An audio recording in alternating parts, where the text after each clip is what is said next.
So this is your third module. As per Ryan's request, we're doing the 3 elements and techniques. I did find a better room, so hopefully this board is better than the previous 2 videos. But we'll see how it goes. So some of you will see are probably familiar with literary elements, literary techniques from English classes, first year English, high school English. So we'll just do a brief review of exactly what an element versus a technique is. So an element is an essential to any written piece. You can't write a story without a literary element, or you can't write a very good one without a literary element. So these are things like plot, things like characters, things like perspective and point of view. All written pieces are going to have literary elements of some form. You could think of it analogous to a painter who is trying to paint. They're going to need things like a paintbrush and paint and a canvas. Similarly, you need literary elements to write a written piece. Techniques are what we usually think of when we think of literary analysis, or analyzing a piece of literature, seeing exactly how the author crafted their work. And these are things like foreshadowing, things like allegories, things like alliteration in poetry, imagery. So these are special devices that an author can use. Think of analogous in the painting example to a brushstroke, or maybe choosing to use a stencil or your fingers or a sponge to really smear that paint and get it the way you want. So techniques are really of more interest to us when we're looking at literary analysis, when we're looking at crafting our own work, after we've gotten over the hump of figuring out how to write sentences and things that we do in elementary school. So in this particular module, we're going to be looking at a few select literary techniques. I just picked some of them perhaps more interesting ones. We'll start with some basic ones, take a break, and then have some advanced ones. So we can start with an allegory, which I'm sure some of you are familiar with. It's an often poorly veiled account of another tale. So the author is telling you a story, but in that story they're trying to tell you a different story, usually one that's perhaps politically controversial, or of a religious nature, or a fable. So one of the earliest ones some of you might be familiar with is Plato's allegory of the cave, where he's looking at humanity and how they perceive reality. Another one is, if you were familiar, a few years back there was a series of movies about the Chronicles of Narnia, The Lion, Witch and the Wardrobe, C.S. Lewis. So it's often seen in those stories that C.S. Lewis places the character of Aslan, who is a great lion and a great king, analogous to Jesus. So when good characters in the story die, they're allowed to pass into Aslan's kingdom. And in Christianity, when good people die, they're allowed to pass into Jesus' kingdom, or heaven. So often people see C.S. Lewis as writing an allegory for the Jesus tale. Similarly, George Orwell, in Animal Farm, that's often seen as an allegory of the Russian Revolution. So you have the head pig and all the other pigs and the geese and whatnot. I don't exactly remember which animals were used, but I know there were pigs. So Animal Farm is a form of allegory. So the problem with allegories is the plots can often be cliche, the characters are cliche or used at least before. And the reason for this is you're not telling an original tale, you're taking something from everyday life or some great catastrophe or something they're trying to tell people about, but you don't want to write a news article, you're trying to tell it in another manner. And it's often for things often for stories which are controversial, societal debates, if you're trying to explain your situation to people from another side, or if you simply want to raise awareness about your cause, an allegory will often be used. Alright, something a bit smaller scale is personification, which is actually giving human attributes to non-human entities. So saying something as simple as the sun smiled. Well, the sun doesn't smile, people smile.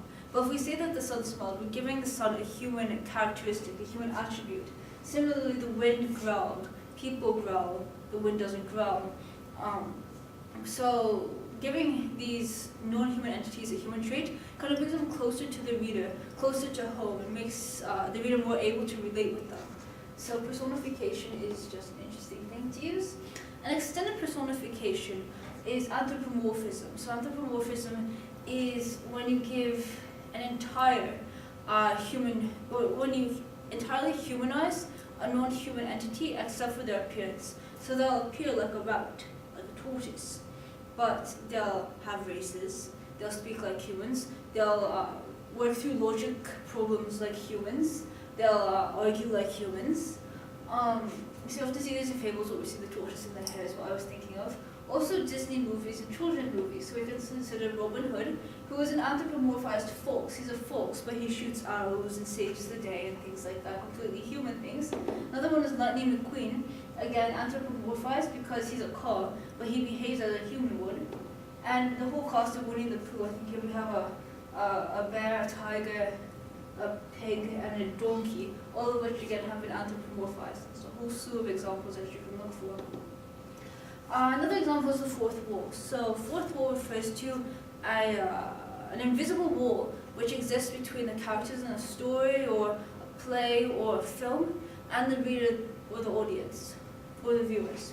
So in television and film there is actually a barrier between you and the audience. You can see also between you and the characters. You can see that as the screen. In books and theatre it's a bit more left to the imagination.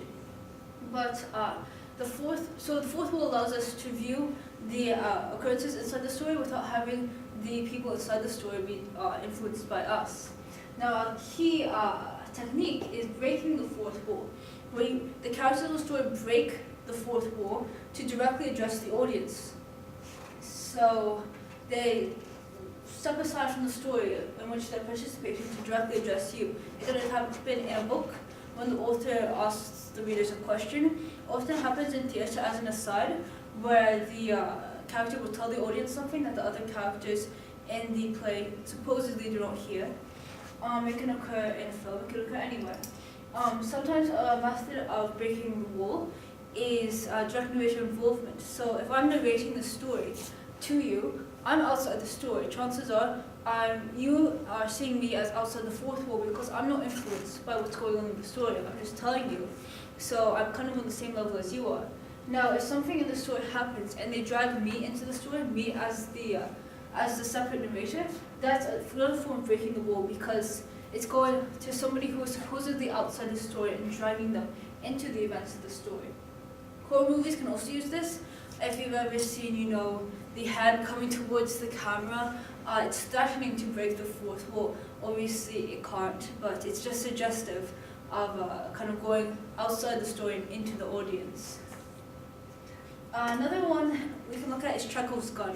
So if you're familiar with Anton Chekhov, who was a Russian writer, he coined the term, I believe, and the way he coined the term is by saying something along the lines of, if you have a gun on the wall and you describe it in your story, that gun needs to play a role in your story. You can't have trivial or meaningless information in your story. Everything you mention has to serve a purpose. So Chekhov's gun is something which is introduced as a seemingly unimportant or meaningless object, which turns out to have a huge role later in the story. So by extension, you can say that everything in your story needs to have a purpose, needs to have a point. If you're going to write like Anton Chekhov did. So an example of this can be seen as Bilbo's One Ring. So if you're familiar with Lord of the Rings, you know that Bilbo the Hobbit was in a cave where he found the One Ring. He thought it was just a gold ring, slipped it in his pocket. Or I'm not even sure he knew what it was at the time. He just slipped it in his pocket. And so now Bilbo found the most powerful weapon, if you will, ever created in his universe. So this one grimy thing that Bilbo picked up turns out to be this hugely important device, if you will. It's frequently seen in fantasy, so Harry Potter has a lot where, one of the professors will mention something in class about this spell, or mandrakes will cure, I don't remember what mandrakes cure now, the paralysis, in the second movie at least, in the second book. Can't remember what they cure right now, sorry. But so some seemingly unimportant piece of information that Harry learns in class will turn out to be hugely important in the final battle, or when they're trying to cure their friends or save the day or something along those lines. Another example is James Bond and all the gadgets he uses. If James Bond is given a gadget by the gadget fellow, I'm terrible, I can't remember any of these people's names. if he's given a gadget, you can be almost certain it's going to be used. So again, Chekhov's gun, even if it's just handed to him, oh, here's a pack of cigarettes. You can be sure that Chekhov's going to come back in the future. Okay, because I have time restraint on the time of the film I'm allowed, we're going to take a short break here, and part 2 should be up somewhere for you to watch.